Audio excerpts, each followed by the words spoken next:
Anak, selamat pagi. Apa kabar? Sehat-sehat semua ya. Pagi ini ada dua pembelajaran ya. Yang pertama, Ibu akan menyampaikan pembahasan dari latihan-latihan soal. Untuk KD kita ya, KD 3.6. Nanti siang Ibu akan kirimkan link di Google Classroom itu penilaian harian. Soal-soal penilaian harian itu Ibu ambil dari 3 latihan-latihan kita ini. Maka silakan anak-anak simak. Dan sungguh Ibu berharap anak-anak bekerja dengan jujur, kerjakan sendiri dengan penuh percaya diri. Yakinlah bahwa jika kita belajar itu yang nantinya akan bermanfaat untuk hidup kita bukan nilainya, tapi proses belajarnya. Ya, semangat anak-anakku. Mari kita sebelum memulai membahas soal tentang Yesus pemenuhan janji Allah, kita berdoa terlebih dahulu. Dalam nama Bapa dan Putra dan Roh Kudus. Amin. Tuhan Yesus yang baik, kami bersyukur karena kehadiran-Mu memenuhi janji Allah untuk menyelamatkan kami, manusia yang berdosa. Kami mohon berkat-Mu supaya kami dapat mengikuti pelajaran hari ini, dapat mencermati pembahasan latihan soal yang telah kami lewati. Terpujilah Engkau ya Tuhan, kini dan sepanjang masa. Amin. Dalam nama Bapa dan Putra dan Roh Kudus. Amin. Oke anak-anak, kita akan membahas dari latihan kita yang pertama, Yesus pemenuhan janji Allah ya. Nah ini Ibu akan menyampaikan tentang penulisan nama lengkap. Setiap menjawab tolong jawab kasih nama. Tidak perlulah anak-anak coba-coba dengan mengosongkan nama, mau coba-coba lihat soalnya apa sih, lalu kunci jawabannya apa. Seperti yang Ibu katakan, bahwa yang akan lebih bermanfaat untuk hidupmu bukan nilaimu, tapi bagaimana kamu menikmati setiap proses dalam belajar. Maka harus tetap bersuka cita, tidak terusah terlalu pusing dengan nilai ya. Untuk nomor absen Ibu minta tulis langsung absennya, misalnya 1 ya langsung 1, 5 langsung 5, tidak usah diberi tambahan 0 di depannya. Oke, kita lanjut. Ini ketika latihan pertama Ibu masih pakai soal-soal yang singkat padat ya, belum pakai asesmen kompetensi minimum. Kita langsung di nomor 1 supaya durasi kita tidak terlalu panjang. Janji Allah akan kedatangan juru selamat manusia dinubuatkan oleh Nabi, siapa yang tahu? Iya, pinter, Nabi Yesaya. Nomor 2, penyelamat yang dijanjikan oleh Allah dikenal dengan sebutan siapa? Pinter, Mesias. 3, Yesus adalah pemenuhan janji Allah. Hal ini berarti jawaban yang benar adalah C. Dalam diri Yesus terwujud segala rencana penyelamatan Allah. Nomor 4, jika kita mengingkari janji, maka yang akan terjadi adalah pasti semua tahu apa jawabannya. Merasakan kekecewaan. Anak-anak pernah janji atau pernah diingkari janji? Iya, jadi kalau kita punya janji kita harus menepatinya. Nomor 5, pribadi Yesus sungguh Allah, Ia tidak meninggikan dirinya. Ia turun ke bumi untuk hidup bersama dengan manusia. Sikap yang ditunjukkan Yesus adalah menunjukkan apa sikapnya? Kesetiaannya. Nomor 6, Allah sungguh baik dan sungguh mengasihi kita. Allah tidak membiarkan kita binasa karena dosa. Oleh karena itu, kita pantas untuk bersyukur. 7, Allah menjanjikan keselamatan kepada manusia karena B. Allah mencintai manusia. Karena yang kedelapan, Allah dengan setia mendampingi bangsa Israel. Hal itu terbukti pada saat bangsa Israel melakukan perjalanan keluar dari Mesir sehingga menetap di tanah, jawaban yang benar apa? Anak-anak tahu ya? Kanaan. 9. Allah menjelma dalam diri Yesus sebagai mudah manusia.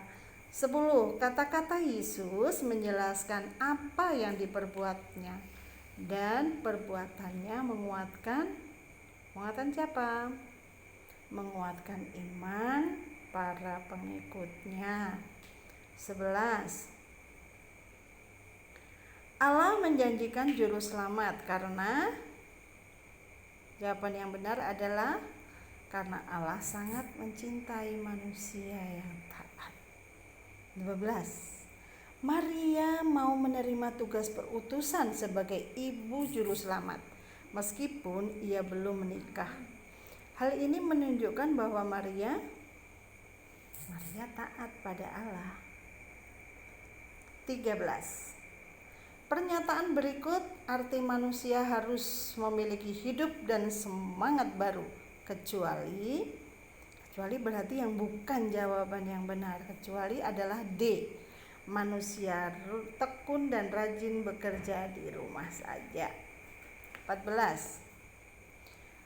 Alasan yang mendorong kita untuk membuat janji adalah apa jawaban yang benar? Yang paling benar adalah A. Ingin membahagiakan orang lain. Coba kalau anak-anak misalnya janji sama mama papa, iya ma, iya pa, aku janji pa, janji gak main HP terus, janji mau belajar. Kan tujuannya supaya mama papa bahagia, denger aja janji kita, wah anakku sudah mau belajar. Terakhir, seseorang yang disebut membuka jalan untuk kedatangan Yesus Kristus Sang Mesias adalah dia nabi terakhir nak ya. Dia nabi yang mempersiapkan jalan bagi Tuhan Yesus. Namanya adalah Yohanes. Nah, oke, kita udah selesai. Kita akan terus sambung dengan pembahasan materi yang kedua, yaitu Yesus mewartakan kerajaan Allah melalui perumpamaan. Ibu ingatin lagi ya. Jadi anak-anak kalau mengerjakan, tulis kerjakan langsung saja, nikmati saja proses pembelajarannya, nggak usah coba-coba ngintip-ngintip dulu. Ya soalnya apa, jawabannya apa, yang penting kalian tidak buru-buru mengerjakannya. Baca soal dengan cermat, sebelum kirimkan scroll lagi, cek lagi jawabannya apa ya. Sekarang kita lihat nomor 1. Yesus diutus ke dunia untuk mewartakan kerajaan Allah agar para pendengarnya memahami ajaran Yesus tentang kerajaan Allah. Maka Yesus menggunakan perumpamaan.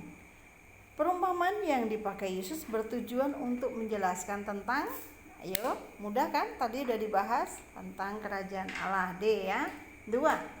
Seringkali kita kesulitan dalam memahami suatu penjelasan yang objeknya tidak kelihatan.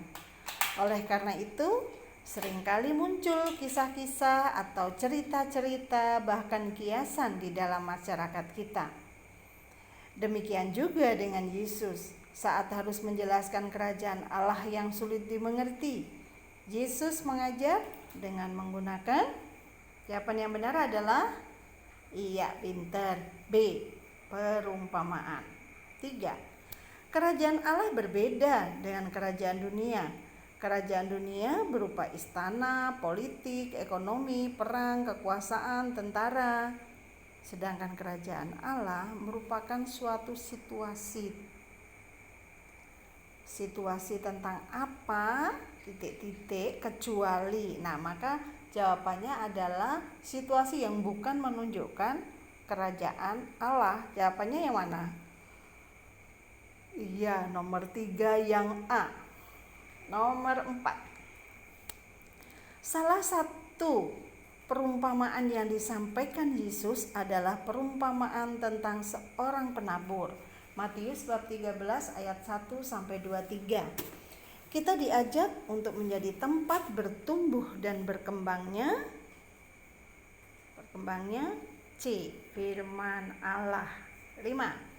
Dalam perumpamaan tentang kerajaan pengampunan, Matius bab 18 ayat 23 sampai 35, seorang raja menaruh belas kasihan pada hambanya yang berhutang berjuta-juta padanya. Hamba yang telah diampuni itu saat bertemu dengan kawannya, sesama hamba juga, yang berhutang padanya beberapa ribu, tetapi hamba ini menghukum kawannya itu. Nah, sikap hamba yang diampuni oleh raja merupakan cerminan dari manusia yang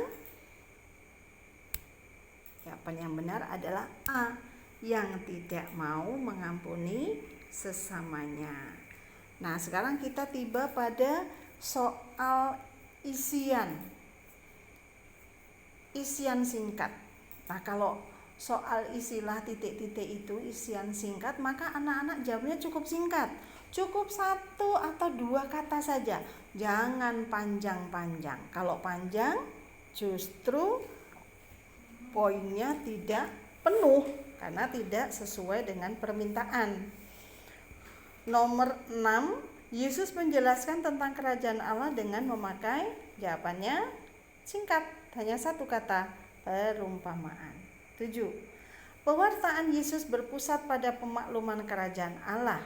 Isi pewartaannya ini adalah pembebasan bagi orang yang tertindas, pembebasan bagi para tawanan, penglihatan bagi orang buta, dan perwujudan tahun rahmat Tuhan. Kabar ini tentu saja sangat menggembirakan bagi siapa? Nah, lihat di atas. Pewartaannya untuk siapa? Maka bisa dijawab orang yang tertindas. Boleh juga dijawab para tawanan. Boleh juga dijawab orang yang buta. Nomor 8. Tuhan akan mengampuni segala dosa manusia, bagaikan seorang hamba yang dilunasi utangnya oleh tuannya. Perumpamaan tersebut menunjukkan bahwa Allah Maha Pengampun. 2 kata ya, Maha Pengampun. 9. Yesus adalah putra Allah yang datang ke dunia untuk membawa kabar gembira. 10. Sejak awal mula Allah itu adalah kasih. Allah yang selalu membawa bangsa Israel kembali kepada jalan kebenaran. Allah yang kembali menolong dan membawa bangsa Israel keluar dari penderitaannya. Hingga saat ini Tuhan Allah juga tetap Maha Kasih. Ia selalu menerima dan mengampuni setiap orang yang berdosa yang mau datang dan titik-titik. Jawaban yang benar adalah dan mau bertobat. Sekarang kita sampai kepada soal uraian. Teks jawabannya panjang, nak ya. Kerajaan dunia dan kerajaan Allah itu berbeda. Jelaskan perbedaan antara kerajaan Allah dan kerajaan dunia. Maka dijawabnya anak-anak, kerajaan dunia adalah ini, kerajaan Allah adalah ini. Misalnya, kerajaan Allah adalah tentang situasi damai, sejahtera, keadilan, tentang pengampunan. Sementara kerajaan dunia adalah tentang politik, tentang hukum, tentang istana, tentang tentara, tentang peperangan, dan seterusnya. Nomor 12, Yesus mewartakan kerajaan Allah melalui 2 cara, yaitu dengan perumpamaan dan mukjizat. Pertanyaannya, mengapa Yesus menggunakan perumpamaan untuk menjelaskan kerajaan Allah? Jawabannya, karena para pengikut Yesus orang-orang yang sederhana dan kerajaan Allah bukanlah sesuatu yang mudah dimengerti. Oleh karena itu, Yesus mengajar dengan menggunakan perumpamaan dengan maksud supaya para pendengarnya mudah mengerti ajaran Yesus tentang kerajaan Allah. 13. Berdasarkan perumpamaan tentang kerajaan pengampunan, seperti yang tertuang dari buku cetakmu halaman 150, kita dapat mendapatkan pengampunan dari Bapa dengan cara mengampuni setiap orang yang bersalah kepada kita terlebih dahulu. Kalau kita sudah berdamai dengan sesama, kita baru mohon ampun kepada Allah, mohon pengampunan atas segala dosa kita. Nomor 14. Yesus mengajar melalui perumpamaan supaya para pendengarnya mudah mengerti dan memahami. Banyak sekali perumpamaan yang disampaikan Yesus sesuai dengan latar belakang pendengarnya, seperti petani atau nelayan. Perintahnya sebutkan 5 contoh perumpamaan yang disampaikan Yesus. Apa aja? Tentang penabur, biji sesawi, tentang pukat, tentang anak yang hilang, tentang kerajaan pengampunan, tentang pelita, tentang gadis-gadis yang bijaksana dan gadis-gadis yang bodoh, dan masih banyak lagi. Anak-anak bisa lihat dari kitab Alkitab ya. Yang terakhir, Yesus menyampaikan perumpamaan tentang kerajaan pengampunan. Makna dari perumpamaan kerajaan pengampunan adalah bahwa Allah Maha Rahim, Allah Maha Pengampun. Setiap dosa kita akan diampuni asal kita datang dan bertobat. Bertobat berarti kita sudah berdamai dengan sesama. Nah, inilah anak-anak pembahasan 2 materi, 2 latihan soal dari 2 materi. Video ini akan Ibu tutup dan nanti akan disambung dengan video berikutnya tentang mujizat-mujizat Yesus. Nah, jangan kemana-mana ya, tunggu. Nah, anak-anak, tadi terjeda sedikit karena harus buka file latihan soal mujizat Yesus ya. Kita lanjut. Kita langsung aja ke pembahasan. Nah, yang soal-soal ini pasti anak-anak lebih suka, ya enggak? Lebih menarik karena ada gambar-gambarnya. Ini yang namanya soal dengan stimulus AKM. Perhatikan gambar berikut. Nah, ini gambar apa anak-anak? Gambar ada Tuhan Yesus, ada Bunda Maria, ada pelayan mengisi tempayan air ya ini ya. Ini kayaknya ada soal yang ini deh, ketutup apa ya? Oh ini ya.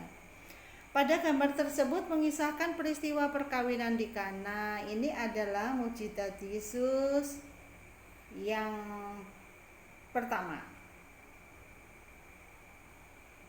Mujizat itu adalah mujizat Yesus mengubah air menjadi anggur. Nomor 2, ini ada gambar apa ini? Yesus menjamah seseorang yang buta. Dalam gambar yang tersaji, peristiwa di mana Yesus menyembuhkan orang buta. Orang buta itu bernama gampang, Bartimius.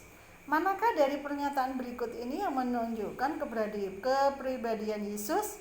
Pernyataan yang pertama, mempunyai perhatian khusus pada orang-orang yang terlantar dan menderita. Soal keempat, perhatikan pernyataan-pernyataan berikut. Yesus membuat mujizat supaya orang mengalami kerajaan Allah. 2, Yesus membuat mujizat supaya namanya dikenal di seluruh kota dan desa. 3, mukjizat akan terjadi pada orang-orang yang percaya pada Yesus. Dan yang keempat, Yesus membuat mukjizat supaya semua orang tahu bahwa Yesus hebat. Tunjukkan pernyataan yang benar dari pernyataan-pernyataan di atas. Yang benar adalah pernyataan 1 dan pernyataan 3. Kelima, perhatikan gambar berikut. Dalam gambar nampak orang yang sakit kusta yang sedang mohon pada Yesus supaya, jawaban yang benar, supaya menyembuhkan sakitnya. Nah, ini bagian berikutnya. Isi dengan jawaban singkat. Kalau singkat cukup 1 atau 2 kata.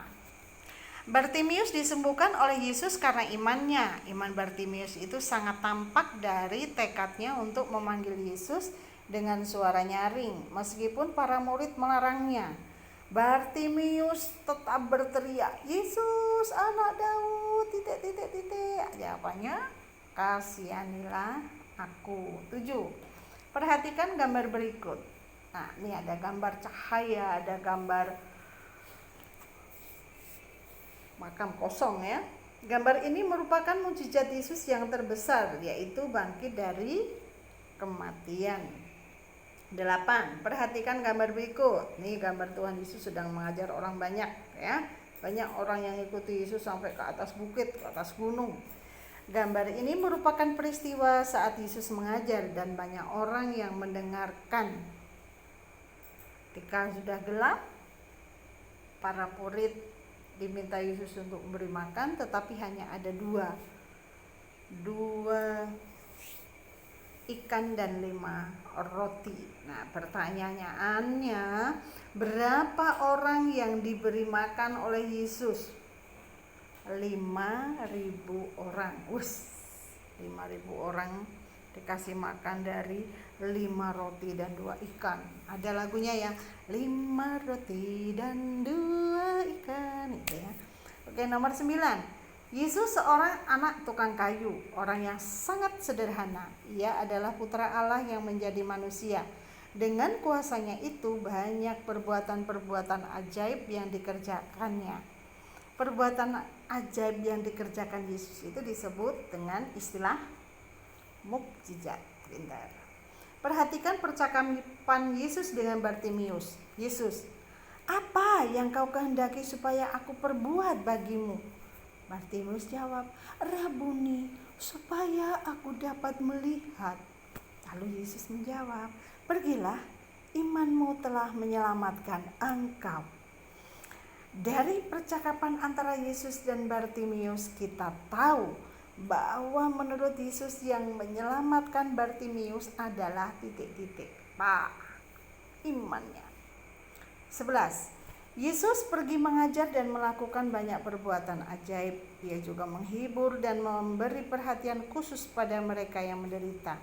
Semua yang dilakukan Yesus adalah supaya setiap orang mengalami kerajaan Allah telah datang. Kerajaan Allah merupakan situasi di mana yang menjadi raja adalah Allah. Oke, sekarang kita sampai pada menjawab pertanyaan uraian. Maka panjang jawabannya ya. Yesus berkeliling untuk mengajarkan tentang kerajaan Allah. Selain mengajar, Yesus juga melakukan banyak mukjizat. Beberapa mukjizat Yesus seperti Yesus menyembuhkan orang kusta, membangkitkan Lazarus, mengubah air menjadi anggur, menyembuhkan hamba seorang perwira, meredakan angin ribut. Nah, semua yang dilakukan Yesus semata-mata supaya semua orang yang mengalami itu mengetahui bahwa kerajaan Allah sudah datang. Pertanyaannya, sebutkan 5 mukjizat yang dilakukan Yesus. Bisa apa aja tadi? Bisa lihat dari situ, biar dari teks lain juga. Membangkitkan Lazarus, membangkitkan hamba seorang perwira, Yesus berjalan di atas air, Yesus mengubah air menjadi anggur, Yesus memberi makan 5.000 orang, Yesus menyembuhkan orang kusta, Yesus menyembuhkan Bartimius ya, dan masih banyak. Yang ke-13, buatlah doa bagi semua orang sakit. Ibu sudah baca doa-doa yang sudah kalian buat. Semua doanya bagus-bagus, ada yang belum lengkap sebagai doa.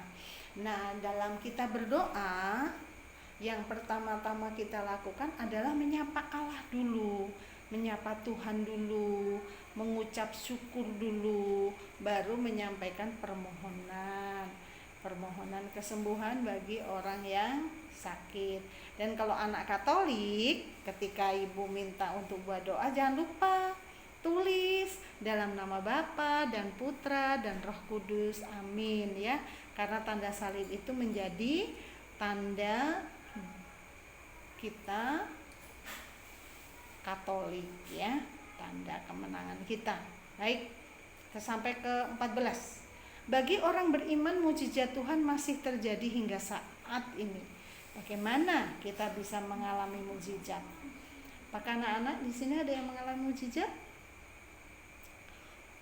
Pasti banyak. Bu Is juga punya pengalaman yang indah tentang bagaimana Tuhan menjamah. Jadi jawabannya adalah kita semua dapat mengalami mukjizat jika kita sungguh-sungguh pasrah pada kehendak Tuhan, kita percaya pada kuasa Tuhan, dan kita berdoa dengan tidak kunjung putus. Terus doa dan meminta supaya Tuhan bertindak dalam hidup kita. Oke, yang terakhir, perhatikan teks lagu di bawah ini. Nah, ini juga jawabannya subjektif ya. Ibu nilai sesuai dengan apa yang kamu temukan, karena soalnya adalah pesan apa yang kamu dapat dari lagu ini. Ada yang menjawab, pesan yang saya dapat adalah bahwa saya sebagai hamba yang tidak berdaya, yang tidak punya kekuatan untuk berani menyerahkan hidup saya pada Tuhan. Karena Tuhanlah yang punya kuasa atas hidup saya, sehingga sesuatu yang terjadi dalam hidup saya yang bagi saya tidak mungkin ternyata bisa terjadi karena mukjizat Tuhan. Nah, ini kalau ini ibu tidak kasih jawabannya apa, ibu akan membaca bagaimana sudut pandang kalian. Nah, rasanya cukup anak-anak pembahasan kita. Silahkan kalian kembali belajar, dan setelah pembahasan ini nanti ibu akan kirimkan soal PH ya, soal PH. Marilah kita tutup dengan berdoa. Anak-anak ambil sikap doa ya. Dalam nama Bapa dan Putra dan Roh Kudus, amin. Tuhan Allah yang penuh kasih, kami bersyukur Engkau memberkati kami dalam pembahasan soal-soal ini. Tuhan, bukalah hati dan pikiran kami supaya kami semakin memahami, dan kami Engkau dampingi dan Engkau buat kami menjadi lebih percaya diri. Dan jadikanlah kami anak-anak-Mu yang setia untuk selalu belajar, yang bergembira dalam setiap proses pembelajaran. Akhirnya ya Bapa, kami mohon Kau terangi hati dan pikiran kami dengan terang Roh-Mu, supaya nanti saat kami mengerjakan soal PH, kami dapat mengerjakannya dengan penuh kejujuran, karena Engkaulah Tuhan yang kami puji kini dan sepanjang masa. Amin. Dalam nama Bapa dan Putra dan Roh Kudus, amin. Selamat pagi, selamat melanjutkan pelajaran.